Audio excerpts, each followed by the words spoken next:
శ్రీమాత్రే నమ. జయ గురు దత్తాత్రేయ నమ. ఈ వీడియోలో మనం వృశ్చిక రాశి వారికి సెప్టెంబర్ 16 నుంచి 30వ తారీఖు మధ్యలో జరగబోయే వార ఫలాలు పరిశీలించినప్పుడు ముందుగా ఈ పక్షంలో ఈ రాశి వారికి లాభస్థానంలోకి రవి బుధ గ్రహాల ప్రవేశంతో చాలా కాలంగా మీరు ఎదురు చూస్తున్నటువంటి గవర్నమెంట్ ఫండ్స్ కానీ గవర్నమెంట్ ఉద్యోగం కానీ ఏదైనా ఒక రాజకీయ పదవి లాంటిది ఈ సమయంలో మీకు సడన్గా వచ్చే అవకాశం ఉన్నది.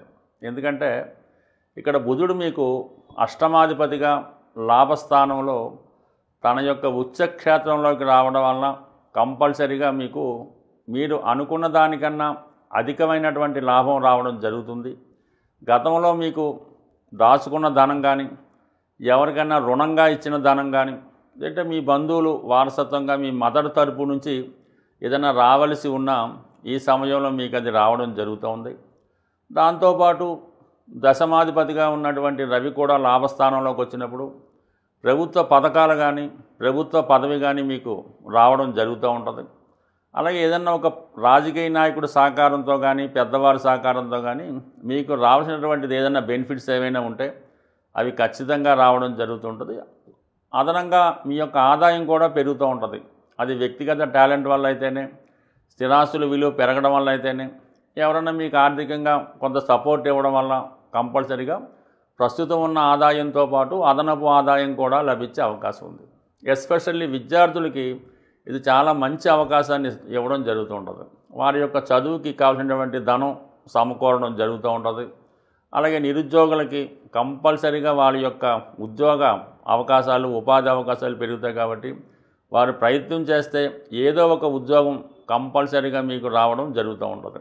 అది ఇతర రాష్ట్రంలో ఉన్నవాళ్ళు కానీ ఇతర దేశంలో ఉన్నవాళ్ళు ఎవరైనా సరే సిన్సియర్గా మీరు జీవనోపాధి కొరకు ఏదో ఒక ఉద్యోగం ప్రయత్నం చేస్తే ఈ సమయంలో మీకు చాలా వరకు రావడం జరుగుతూ ఉంటుంది.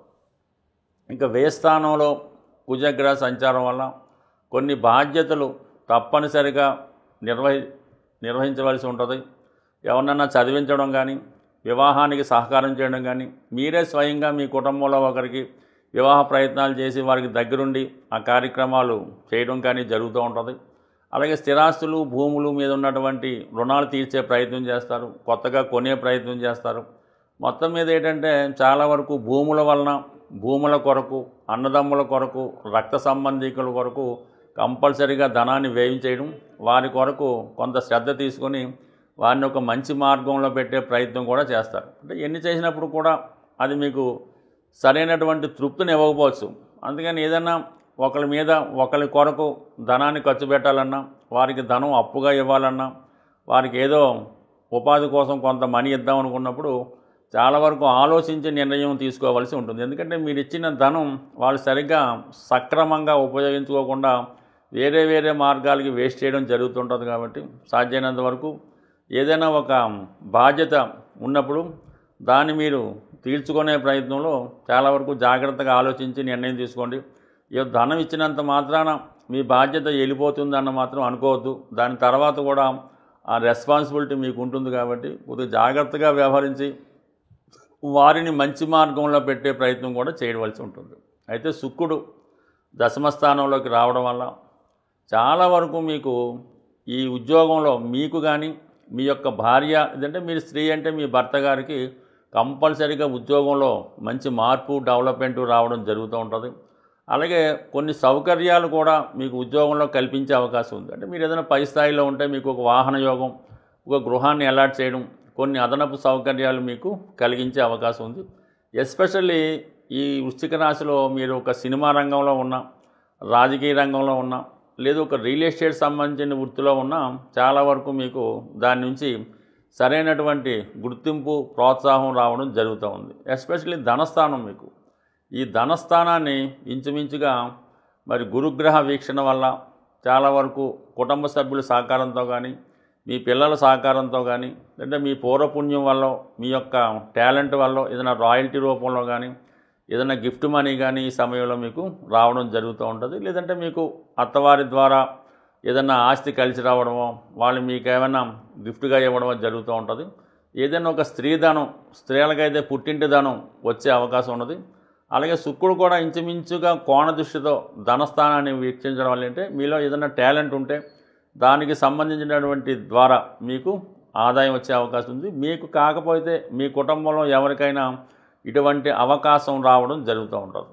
పైపెచ్చు శని భగవానుడు కూడా అక్కడ చూడటం వల్ల అటు వృత్తి ధర్మం ద్వారా మీ కష్టార్జితం వల్ల కూడా ఈ కుటుంబ సంబంధించినటువంటి విషయాల్లో ఆర్థిక పరంగా అనుకూలంగా ఉంటుంది. బట్ ఎంత ధనం వచ్చినా కూడా ఏదో విధంగా మీరు స్థిరాస్తి కొనుక్కుంటే మంచిది తప్ప ఇతరులకు ఇవ్వడం వల్ల కానీ వేరే విధంగా ఈ share market investment easy money కోసం అలవాటు పడితే మాత్రం చాలా వరకు ధన నష్టం జరిగే అవకాశం ఉంది. సాధారణంగా ఎక్కువ ధనం ఒకేసారి ఫ్లోగా వచ్చినప్పుడు కొంత ధనం పోయినా పర్లేదని కొంతమంది వేస్ట్ చేస్తూ ఉంటారు. అది దాని తర్వాత అదే మీకు ఇబ్బంది పెడుతూ ఉంటుంది. కాబట్టి అటువంటి ఈజీ మనీకి వెళ్లకుండా ఏదైనా న్యాయమైన మార్గంలో ఈ స్థిరాస్తి మీద పెట్టుబడి పెట్టుకుంటే మీకు చాలా వరకు కలిసి వచ్చే అవకాశం ఉంటుంది.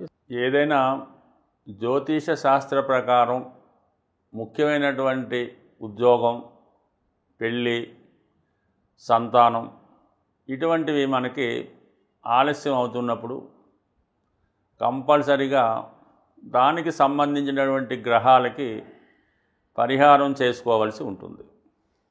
ఇప్పుడు ముఖ్యంగా వివాహం, సంతానం ఈ రెండిటికి పరిష్కారం చేసుకోవాలనుకున్నప్పుడు సులభంగా మీ యొక్క జన్మ జాతకంలో 5వ స్థానాధిపతిని తెలుసుకోవాల్సి ఉంటుంది.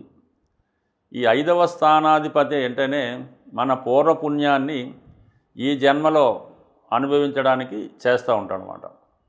మనకి అసలు పుట్టినప్పుడు జన్మజాతకంలో ఈ పంచమ స్థానం, పంచమాధిపతి బలహీనంగా ఉన్నప్పుడు మనకి పెద్దగా పూర్వపుణ్యం లేదని, దాన్ని బట్టి ఈ జన్మలో ఏదైనా పుణ్య కార్యక్రమాలు చేసి పుణ్యం సంపాదించుకుంటే తప్ప అదృష్టవశాత్తు పెద్దగా ఏమీ కలిసి వచ్చేది ఉండదు. కాబట్టి కంపల్సరిగా ప్రధానంగా మరి ఈ సంతాన విషయంలో అంటే పెళ్ళి కంపల్సరీ, ఇది ధర్మ కార్యక్రమం. కాబట్టి అసలు వివాహం అన్నదే సంతానం కొరకు, సత్సంతానం. కానీ మన పెద్దల్ని పుణ్యలోకాలకు పంపించడానికి ఈ వివాహం అనే సంకల్పాన్ని పెట్టడం జరిగింది.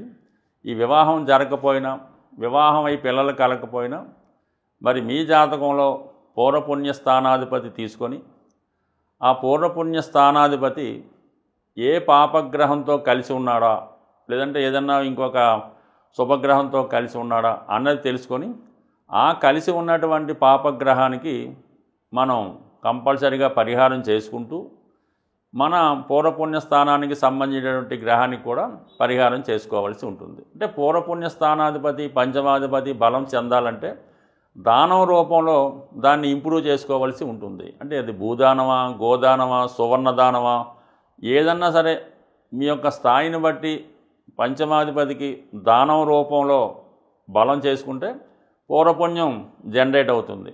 అయితే దానికి ఒక పాపగ్రహం చూసినా, ఒక పాపగ్రహం కలిసి ఉన్నా ఆ పాపగ్రహానికి పరిహారం చేయాలి. అంటే దానికి దానం రూపంలో కాకుండా ఆ గ్రహానికి జపం చేయించడం వల్ల కానీ, లేదంటే ఆ గ్రహానికి సంబంధించినటువంటి దేవతని ఆరాధించి హోమం, అంటే జపంతో పాటు జపము, దానం, తర్పణం, హోమం ఇవన్నీ చేయించుకోవడం వల్ల ఆ గ్రహం సంతృప్తి చెంది మీకు శీఘ్ర ఫలితాన్ని ఇవ్వడం జరుగుతూ ఉంటుంది.